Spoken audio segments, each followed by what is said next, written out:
자, 안녕하십니까. 평주에서 전해드리는 오늘은 손실남 보유 주식 왜 손절하면 안 되나. 현재 시점에서 대부분의 투자자들이 보유하고 있는 종목이 손실일 겁니다.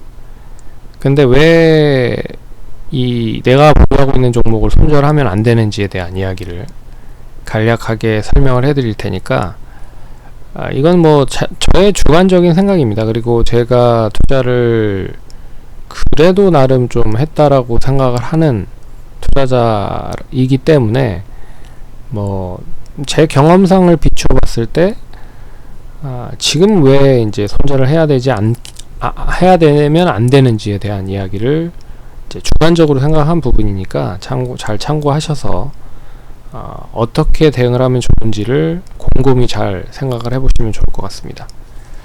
그러면 본격적으로 이야기를 할게요. 현재 시장에 대한 흐름을 간단히 좀 설명을 해드리면, 지금 보유 종목에 대한 매도를 하면 안 되는 이유에 대한 이야기를 간단하게 설명을 해드리면, 첫 번째는 그겁니다. 첫 번째는 이성적으로 하락한 한 시장이 아니다. 이성적으로 하락한 시장이 아니다. 결국에는 뭐냐면 이 투매를 불러일으켜서 결국 하락한 시장이다. 쉽게 말해서 심리적인 마인드 자체가 무너졌다 라고 보는 시각이 많은 것 같아요. 제가 봤을 땐 그렇습니다. 그래서 이 신용 미수도 최근에 엄청나게 많이 샀는데, 결국에 이거를 털어내기 위한 부분이기도 하지만 결국에 이제 시장을 많이 하락을 시켰죠. 그리고 금요일날 우리 시장 자체도 뭐 그렇게 좋은 흐름으로 마감이 되지 않았기 때문에 계속 심리적인 부분이 위축이 될 수밖에 없다. 그리고 지금 시장 보면 악재가 난무하는 시장입니다. 그래서 근데 이거를 이제 지표적인 부분으로 보면 이야기가 좀 틀려져요. PER 같은 경우에 우리나라 시장 기준으로 보면 9배 수준으로 좀 떨어졌고요. PBR도 0.95 정도밖에 되지 않는다.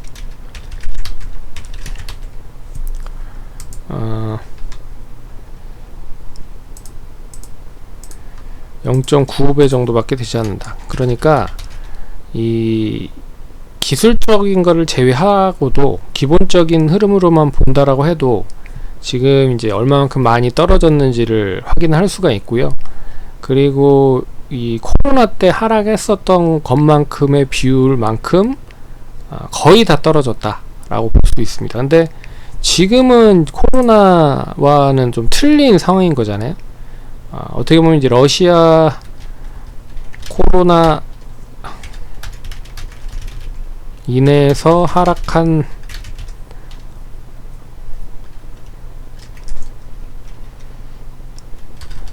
하락률이 지금 이제 인플레이션 우려에 의한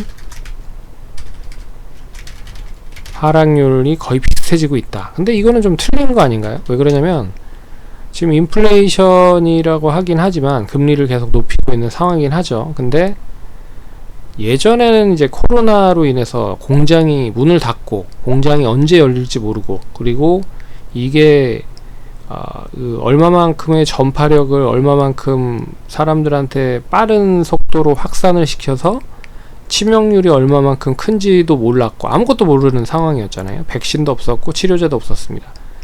근데 이게 이제 어느 정도 다 나온 상태고, 그리고 코로나가 어떠한 이제 오미크론이라고 하는 최상위 계층의 그런 이제 바이러스가 발견이 되면서 나머지 코로나는 이제 거의 이제 종식돼 버리는 정도로 없어지다시피 이제 하고 있는 그런 상황입니다. 이제 그런 거와 지금 이제 물가가 많이 올라간 상태잖아요. 결국에 물가를 많이 올린 거는 러시아 우크라이나 전쟁이 가장 큰 이유지만, 그 이유라고 하더라도 너무 좀 과하게 시장 자체가 하락을 하고 있다 라고 볼 수가 있는 부분입니다. 그래서 이거는 이게 이성적으로 시장이 떨어졌다라고 하면 한 2400에서 2500 정도에선 어느 정도 지지를 해줘야 된다 라고 제 시각으로는 봤거든요. 근데 2300을 이하로 떨어뜨렸다 라고 하는 거는 조금 과하다 라고 볼 수가 있는 부분입니다. 그래서 뭐 2200까지 얼마만큼 간지는 모르겠으나 2200 정도 수준이 가면 기계적으로는 좀 매수를 해야 되는 단계까지 온 거다 라고 볼 수 있어서 무조건 매도를 하시면 안 된다라고 보고 있고요. 그리고 이 투매를 불러일으켜서 떨어뜨린 종목들은 결국엔 단기적으로 빠르게 이 기계적인 매수세가 유입이 되면서 빠르게 올라갈 수도 있다.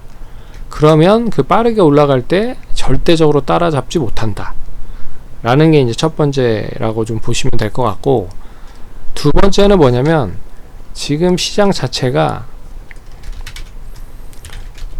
만약에 이제 손절을 했다라고 쳐요. 그리고 다른 종목으로 매수를 했다라고 칩니다. 시장 근데 결국에는 시장이 하락을 하는 이유 자체가 뭐 전쟁이라고 할게요. 전쟁이 끝나지 않고서는 반등이 쉽지 않다. 뭐 이거는 조금 더 지나봐야 알겠지만 지금 현재로서는 결국에는 전쟁이 끝나야 인플레이션도 어느 정도 그러니까 종지부를 찍을 수 있을 거라고 보고 있고요. 그리고 이 물가를 계속 지정학적 리스크까지 연결이 되는, 그래서 뭐 나토와 러시아 간 이렇게 대결 구도로까지 번지는 그런 흐름들이 나오고 있어서 그렇게 썩 좋은 흐름을 보이지 못하고 있습니다. 근데 추가적인 뭐 이런 뉘앙스는 나오지 않고 있어서 그나마 좀 다행인데요. 어찌됐든 가장 큰 지금 시장에서 인플레이션을 높이고 있는 요인 중에 하나는 이제 결국엔 전쟁이다. 그러면 전쟁이 끝나지 않고서는 시장이 반등이 어려울 뿐더러 만약에 손절을 하고 다른 종목을 샀다? 그러면 그 다른 종목도 떨어질 확률이 높다. 왜? 시장이 안 좋으니까. 맞죠? 시장이 좋으면 그나마 좀 버티는 흐름이 나오면 되레 뭐 손절을 하고 들어간 종목도 반등을 할 수 있다라고 보고 있죠. 하지만 시장이 전반적으로 다 안 좋으면 올라갔던 종목도 떨어지기 마련입니다. 그러니까 쉽게 말해서 시장이 좋다. 그러면 100종목이 오른다. 확률적으로 보면 100종목이 오른다라고 하면 시장이 안 좋다. 10종목만 오른다. 그럼 이게 확률적으로 봤을 때 손절을 하고 매수를 한다? 근데 시장이 안 좋으면 10종목밖에 못 오른다? 그럼 확률이 더 적어지는 거잖아요. 그러면 내가 복구할 수 있는 확률이 더 떨어진다라고 볼 수 있습니다. 그래서 시장이, 그러니까 손절을 하더라도 시장이 어느 정도 올라오고 좀 제정신을 차렸을 때 그때 해야 된다라고 좀 보고 있고, 지금 시점은 매도를 하진 않아야 된다. 그러니까 똥값에 매도를 한다라고 생각을 하시면 됩니다. 지금 매도는 거의 이제 거저먹기로 매도를 하는 거다. 그래서 손절은 절대 하시면 안 되고, 혹시라도 이제 시장이 반등이 나오잖아요. 그러면 낙폭이 큰 종목부터 반등한다. 근데 지금 손절을 한다? 그럼 분명히 지금 손절하고 다른 종목을 살 텐데 어떤 종목을 살겠습니까? 같이 떨어지고 있는 종목을 살까요? 아니면은 이제 올라가려고 하는 종목을 살까요? 개인 투자자들이고 쉽게 말해서 투자에 대한 성향 자체를 시장 자체의 성향을 잘 이해를 하지 못하는 분들은 올라가는 종목을 살 가능성이 매우 높습니다. 왜? 차트로만 보고 매매를 하기 때문에 시장에 대한 그런 성향을 전혀 분석을 하지 않고 매매를 할 수 있는 투자자들이 많기 때문이죠. 그리고 단순히 눈으로 볼 수 있는 눈으로 보고 올라갈 수 있는 확률에 있는 종목들을 이제 뭐 조금이나마 손절을 했다라는 거 하는 분들은 이제 기술적 분석을 하는 분들이 대부분이거든요. 그래서 이것 갖고 이거 사면 되겠구나 라고 해서 사는 종목들이 대부분 다 이제 주가가 어느 정도 자리를 잡고 올라가려고 하는 종목들을 산다라는 거죠.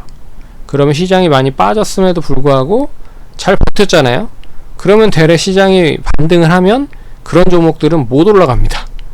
예. 그리고 가지고 있었고 손절했던 종목들이 급등을 하는 경우가 많죠. 그러니까 그냥 가지고 있어야 된다 라는 거를 다시 한번 얘기를 해드립니다. 그래서 시장이 반등이 나오면 낙폭이 큰 종목부터 반등한다.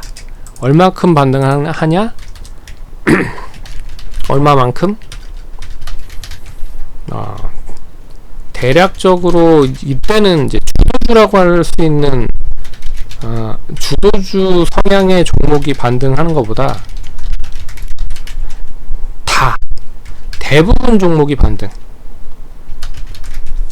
어느 순간까지는 그게 뭐 얼마만큼 떨어졌을 때 뭐 기술적으로 좀 보셔야 될 필요가 있지만 뭐 음이 딱 이렇게 딱 떨어지는 가격선이라고 하는 건 한 2,500 정도 되겠죠. 그러면 뭐 이걸 예시로 들었지만 2,500까지는 웬만한 종목들은 다 올라간다. 근데 손절하고 올라가려고 하는 종목을 산다? 그 종목이 과연 시장이 반등할 때 같이 따라 올라갈 수 있을 확률이 높을까요? 쉽지 않다라고 말씀드릴 수가 있는 거죠. 그래서 책을 보시면 아시겠지만 책에 그런 이야기를 제가 써놨었습니다. 시장을 이기려고 하지 마라. 결국에는 시장이 어느 정도 잘 자리를 잡고 반등을 해야 종목이 상승을 할 수 있는 확률이 높고요. 그렇기 때문에 뭐 약세장이다 그러면 차라리 매매를 안 하고 쉬는 것도 하나의 방법입니다. 쉬는 것도 하나의 방법이다. 근데 그런 거를 알면서도 잘 실천을 못 하죠. 저도 뭐 단기적으로 이렇게 많이 하락을 할지는 솔직히 몰랐고 저도 종목을 가지고 있습니다. 그렇기 때문에 보유하고 있는 종목을 계속 보유하시고 어느 순간까지는 다 반등을 할 겁니다. 근데 그 반등을 할 때까지는 좀 기다리셔라. 투매에 동참하지 마시고 신용 미수 있다라고 하면은 굳이 신용 미수로 매수를 하지 말아라. 시장이 좋을 때 매수를 해도 늦지 않는다 라고 말씀을 드릴 수 있을 것 같고요. 그리고 쉽게 말해서 1년을 보고 투자를 한 사람과 2년을 보고 투자한 사람과 3년을 보고 투자한 사람에 대한 시각 차이가 좀 틀리죠. 그래서 그리고 좀 여유의 차이도 틀립니다. 그렇게 좀 생각을 하신다라고 하면 조금 더 여유 있게 대응을 하실 수 있지 않을까라고 보고 있고, 차라리 지금 시점에서는 취미 활동을 좀 더 많이 하셔라. 그래서 저는 요새 뭐 등산을 좀 더 많이 하고 있고, 그리고 골프도 더 많이 치려고 하고 있고요. 왜 그러냐면 어차피 제가 이 주식을 계속 쳐다보고 있지 않아도 주식은 올라가지 않습니다. 쳐다봐도 올라가지 않는다고요. 그러니까 굳이 여기에 목매고 신경 쓸 필요가 없이 그냥 시간이 어느 정도 자연스럽게 지나면 올라간다 라고 생각을 하시면 조금 더 편안하게 마음으로 매매를 하실 수 있다. 근데 굳이 지금 시점에서는 매매를 하지 않으셔도 되니까 굳이 내가 좀 매수를 하겠다라고 생각을 하시면 뭐 시장은 떠나지는 마시고요. 계속 뭐 관심이 있는 종목을 추적을 해 보시고 이 정도 됐다 싶으면 기계적으로 조금씩이라도 매수를 가동을 하셔라 라고 말씀을 드리겠습니다. 그래서 시장은 좀 어렵지만 분명히 매수를 하지 않고, 그러니까 보유를 하고 있고 좀 버텨나가야 되는 시점인 거지, 지금 시점에서 손절하고 다른 종목을 산다는 아니다. 제가 봤을 땐 그렇습니다. 투자하시는데 참고하시고요. 다음번에 또 찾아뵙도록 하겠습니다. 감사합니다.